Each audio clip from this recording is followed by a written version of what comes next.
I think it's extremely important to make sure you warm up. So not to get too crazy, but you probably want to start with a really nice neutral spine like we did earlier. And from here, if you can tuck your toes in and move into a downward dog, you're going to send your hips up toward the ceiling. And rather than like a push-up where your shoulders are stacked over your wrist, you're going to send your hips up kind of a lot and high up toward the ceiling. I think about sending your chest closer and closer to your thighs. And if you feel like your heels are quite lifted up off of the floor, try pedal your heels one at a time. If you feel the tightness of your hamstrings is inhibiting you from sort of pushing back through your chest, start to, instead of being here, just bend your legs and see if you might be able to push your chest, get long through your chest, closer to your thighs, right? And then little by little, as you deliberately lower one heel down and then deliberately move the other heel down, little by little, as you get more warmed up, as you practice more and more, this should feel a little bit more comfortable and your chest should open a little bit more, getting closer and closer to your thighs. So a good way to start, you can bring this right foot closer to the center line, pick up your left leg, and even here, try to send your right heel down as you send your left heel up, right? So really separate your heels as much as possible. And from there, as you look forward, step your left foot to the left of your left hand. So left foot to the left of your left hand, nice, gentle. You're in a super wide stance at the moment. Find that place, and rather than letting your spine round on you, see if you might be able to get long through your chest again. You want to check your knee is right over your foot so you're not going too far forward. And if your foot falls shy of your hands on that initial step up, you want to just move this foot, manually move the foot so that you have your foot, your hand, and your hand in one line. All right, so once we're there, my bottom is super high at the moment. I'm gonna lower this guy down, but as I lower, rather than rounding through my spine, see if I might be able to get long through my chest.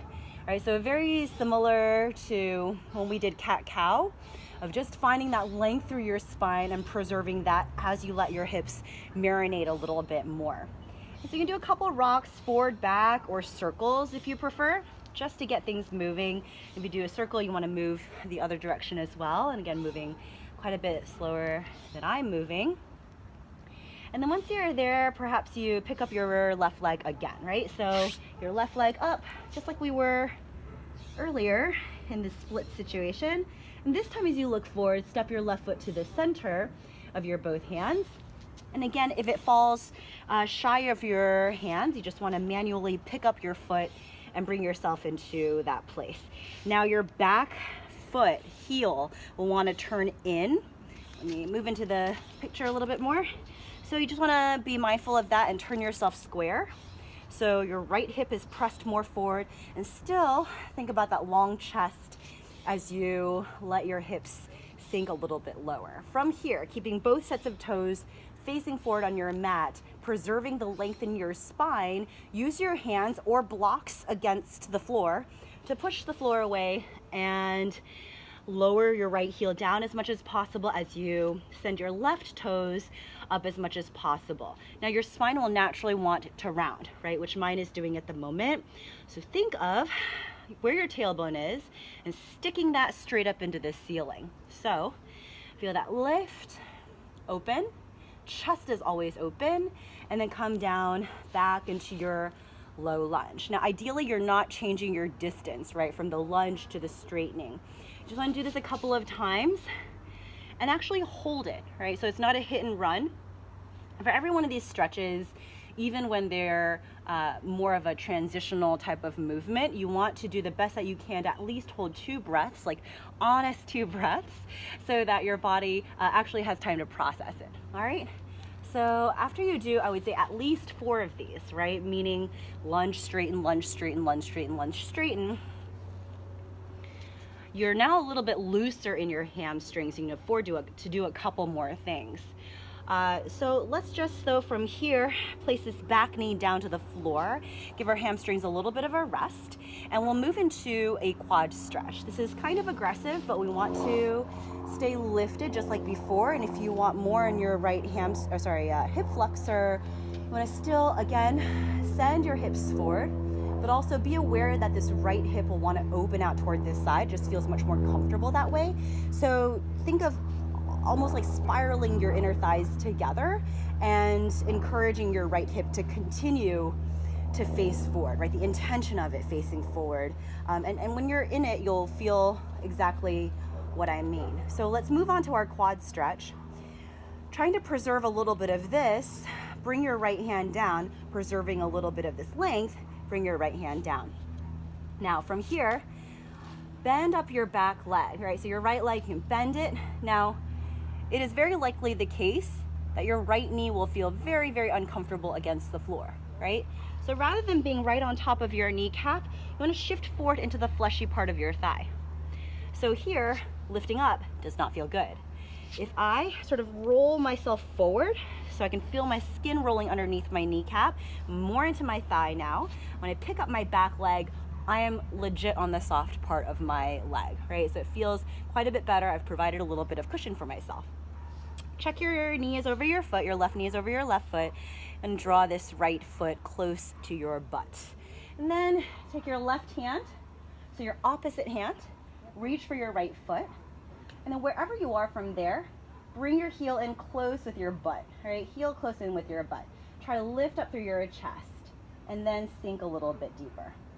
All right, so you stay there. I'm gonna move on to my other side just to show you a different perspective. But same deal, if I'm on top with more of like a 90-degree angle with my back leg, it's gonna not feel good. If you roll over to the sort of the more fleshy part of your back leg, your thigh, it'll feel quite a bit better. All right, so your opposite hand inside of your foot. So left hand inside of your right foot, you're bending up your left leg. And again, reach your right hand around for this back foot, right? This, your heel, you want to bring it in close, draw it in close, use the help of your bicep, right? But to continue to deepen your stretch, you want to sink your hips down, pull your heel in close. And you'll repeat those 2 steps, right? So heel in comes close, then you sink in a little bit deeper. Always checking this right knee wants to flare out to the side. You direct it right above your foot. All right, so you're nice, square, and you're sinking in. As much as you bring your heel in, you want to sink your hips down and forward. That will guarantee to deepen your stretch quite a bit more, and doing any of those standing quad stretches will never be quite as good as this. All right, so from there, I trust you've done both sides. We'll move into a half split. So I'm just going to continue on with my right leg in front. But when you move into this half split, flex your front foot back toward your face, right? So right now it is quite natural for your spine to be a bit rounded. I know mine is. You want your back leg to be about 90 degrees, your front leg as straight as possible. And you might start with just flattening out your right foot, your front foot, just to straighten out your leg, right? Once it's straight, preserve that length, keep your right leg strong, and then flex your toes back toward your face. This flex will certainly deepen your stretch. And the other thing, to get rid of this round in my spine, I'll think about, again, where my tailbone is. And on my inhale, send it back and out. So on your inhale, lengthen and feel that openness in your chest. From there, exhale, fall forward. The first thing that touches your leg in any forward fold should always be your belly, right? So you're not doing this nose dive down into your knee. Always think about getting long through your chest, right? So spine is long, tailbone is out, chest is open. You want to preserve all of that length, and then fall forward, go a little bit deeper. Something to add on to this to get into your IT band, once you've held your hamstring stretch for a little bit, is just taking this left hand, right? So my right leg is extended in front of me, left hand inside of my right leg. Think about lengthening, all right? It's extending out through my spine first. Pick up your right arm, and then from there, once you have that full length, start to twist a little bit deeper. All right. And again, you want to hold that for just a little bit. And to get yourself out of this, you can take that right hand that you just lifted, bring it to the inside of your right leg, and swing your right leg.